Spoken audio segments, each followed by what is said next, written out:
Hello and welcome back to the channel. Now, what I'm going to do before I leave for the airport is check Google Maps at the route. Okay. Now, the thing is, I know the route to East Midlands Airport back of my hand because I've been that many times. Okay.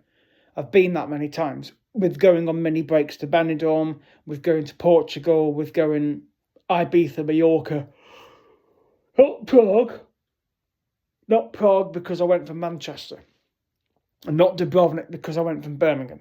So the other places I've been from East Midlands. Okay. So what I'm thinking is, because I'm going to be leaving here at around the 6 to 6:30 area of the day, I've got to think, well, what's the traffic going to be like on the A50? Because rush hour traffic is usually between 4 o'clock and 6. Right, with people going home from work, people going home from college, university, whatever they're going home from, that road is going to be busy, right? So I need to look on Google Maps probably half hour, 45 minutes before I depart this house to basically think, well, looking at the map on the phone or on the computer, it's looking okay, because it's not so much this end of the A50 I have to worry about. It's when I get near to the M1. Excuse me. It's when I get near to the M1, because that's when the traffic starts building up, right? So I need to obviously check Google Maps. So that's what I'm going to do, because I've got to think of an alternate route if it's really bad, particularly after the A6, because the A50 becomes 3 lanes after the A6, right? So it technically looks like a mini motorway for that short distance that you're going to be travelling. All being well, the route will be fine, because living where we do here, it's literally under 30 miles to the airport. So it's no more than 40-minute drive, if that. You can do it in half an hour. If you drive like Sonic the Hedgehog, you can be there in 30 minutes or even 20 minutes. But I like to stick to the speed limits and obviously make sure that my car is doing adequate speed to save fuel. Because I do like to save fuel. And I get more mileage to the gallon out of the car. Even if it's going to be parked for the duration it's going to be parked. So once I get to the airport and I get parked up, I'm obviously going to then do a video. That's going to happen. Then I will go into the terminal, ask the 3 questions I'm going to ask. What time does the desk open tomorrow for check-in for the TUI flight to Tenerife? Secondly, what's the situation now regarding security? Do we go through the trial security? Do we go through the new hall? Or do we just have to go through the original hall and still take our liquids and electricals out of our bags? Right? So, and then the 3rd question I'm going to ask is, will it be possible for me to check my case in? Even though last time when I asked the question, they said no, I'm going to ask anyway, just in case they might say, well, we don't normally let people do that. But as it's quiet, if you want to check your case in, then that's fine. If they let me do that, brilliant. If they don't, well, it's okay. I'll just wait till the morning, right? Because I'll obviously then go back to the car, because I'm going to go to the terminal after I get to the airport without the luggage. It will stay in the car, lock the door. I will go to the terminal without my luggage and I will do a video, take some photographs outside. I will then go in, ask the 3 questions. If I need the loo, I will go. And then I will head back to the car with the answers to the questions and head to the hotel to check in. Even though actually I've already checked in online, they still need to see your email on your phone to prove that you have, because there's a booking reference on there, right? So I will then go to the room and I will do videos in the hotel, in the room, in the bar area, and we'll go and do a little walk up to East Midlands Terminal, Airport Terminal, just to see how far it is, how long it takes. This is without carrying luggage with me. And then obviously that will then help me for the next day when I get up and I can have breakfast in the room, which is my sandwiches, which I'm going to put in my hand luggage bag as well, along with some crisps and a chocolate bar. So the bag will be a little bit heavier than what it was earlier when I weighed it. Another thing I've just realised, when I did that video about the lithium batteries, I discovered that the little the little battery remote control, on my tripod that I use is actually a battery. So that will have to also go in my hand luggage bag because it's a battery. And of course, I'm packing the power bank in there as well. So those little bits of detail just need to be mentioned. So getting to East Midlands Airport is a doddle. It's under 30 miles. It's going to be easy. I will check the route on Google Maps, make sure that the road is clear.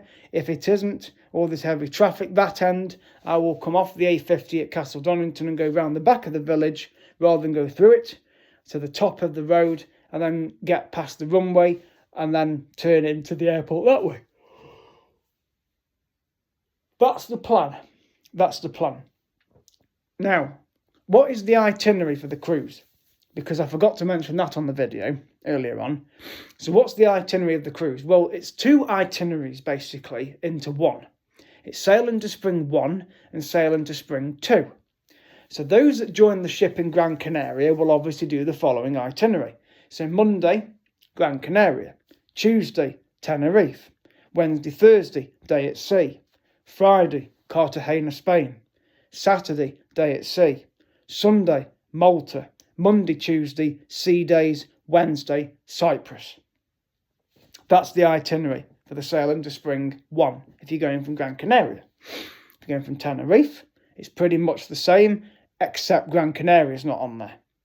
So it will be Tenerife, day at sea, Cartagena, day at sea, Malta, day at sea, Cyprus.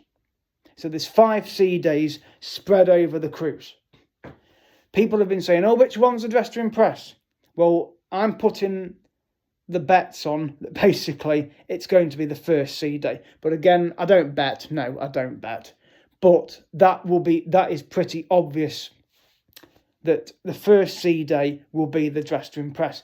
The best thing to do is to check the cruise news in your cabin one of the evenings, either the evening that you depart, either on the Monday from Gran Canaria. It might not be on that one.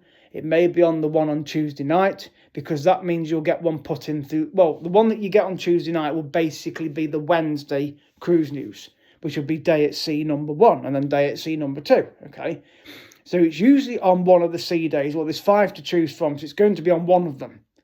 They may do 2 dress to impress nights. That could happen. I don't know. That could happen. They could do a dress to impress night when we've left Tenerife, and then they could do another dress to impress night when we've left Malta, because there's 2 sea days on both of those situations, right? So that could happen. They could do 2 dress to impress nights. But at the end of the day, you are on the cruise and you can do whatever you like regarding your dress and grooming. Obviously, stick to the modesty and the rules. It will tell you what to wear and what not to wear in certain of the restaurants. But if you want to dress up for a dinner, you dress up, right? You don't have to think, oh, it's not dress to impress, so I'm not dressing up. It doesn't matter. You can dress up when you like. It's your holiday. It's your cruise. You make it how you want it. I will dress up in my suit for the dress to impress when it's announced in the cruise news. Like I've said, it is most likely going to be on the very first sea day. That's what I'm going to be expecting. I'm looking forward to seeing Eve and Euphoria.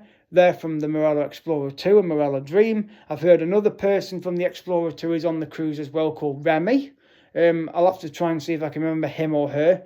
I'm pretty sure it's a him. But I will look in Corallar for this person, because I'm pretty good at remembering faces. And that goes for any of the bar staff, any of the waiters and waitresses in the restaurants, any of the entertainment hosts. If I recognise somebody, I think, oh yes, I've seen that person before, that person looks familiar. Or even the cabin stewards. So that's good for me. There's bound to be somebody on there I'm going to recognise from another ship. Not just Eve, not just Euphoria. They're the ones I will recognise from going on Explorer 2 and Marella Dream. And I am 100% looking forward to seeing them. So, obviously, now the next stage will be to get to East Midlands Airport. I'm going to check the traffic before I leave. I will make sure the suitcase is brought down from upstairs. The hand luggage is up in the loft. I've weighed it. It's 5 kilos at the moment. I've still got to put my diary in it. My power bank is still charging. I'm going to sort out my lanyard. There's other things I'm going to put in as well, which includes the sandwiches in here in the fridge. And during the day, the suitcase will be brought down from the room above me and then locked when it's fully ready to go, so that I can then leave the house in good time to get over to East Midlands Airport in time for the parking. And then it's all go. So I have actually done episode 1 already, which I wasn't going to do because that was the start of the series officially. So I did kind of jump ahead a bit there and do episode 1 already, but that doesn't matter. It doesn't matter. So I thought I'd share this little update regarding what the itinerary is and the situation as well regarding the cruise and the hotel I'm going to be going to. I watched the McMaster's video again earlier on when he stayed there when he went to Mallorca. So he did a bit of a recce from the hotel to the airport, etc. as well. He had something to eat. I'm not going to do that. I'm quite happy to go into the bar and have a pre-cruise drink and then go to my room and chill out and get some sleep. And then get up the next day, have a cup of tea in the room, have the breakfast sandwich and get over to the terminal in time for the check-in. The alarm will be set on this phone so that I'll make sure the volume's turned up sufficient enough so I can hear it, which I generally do. I generally don't miss an alarm on this phone. It goes off and I do hear it. So I will make sure the alarm is turned up to adequate volume so that when it goes off, I think, oh yes, I've got to get up and get ready to get over to the terminal to check in for the flight. So, but the advantage is if I am allowed to check my case in, which I'm still going to ask, that's going to mean a lot easier the next day because I'll just have to go over there and go through security because the main job will have been done the night before. But like I say, they might not let me do it. But I'm going to go and ask anyway, and then I will update everybody on here, and I will mention what time the desk opens for check-in, what the situation is regarding security as well. So it's all good. We're all going to be getting going. So thank you for watching this video. And please subscribe to my channel. I'll leave that at the end. So thank you for watching and good evening.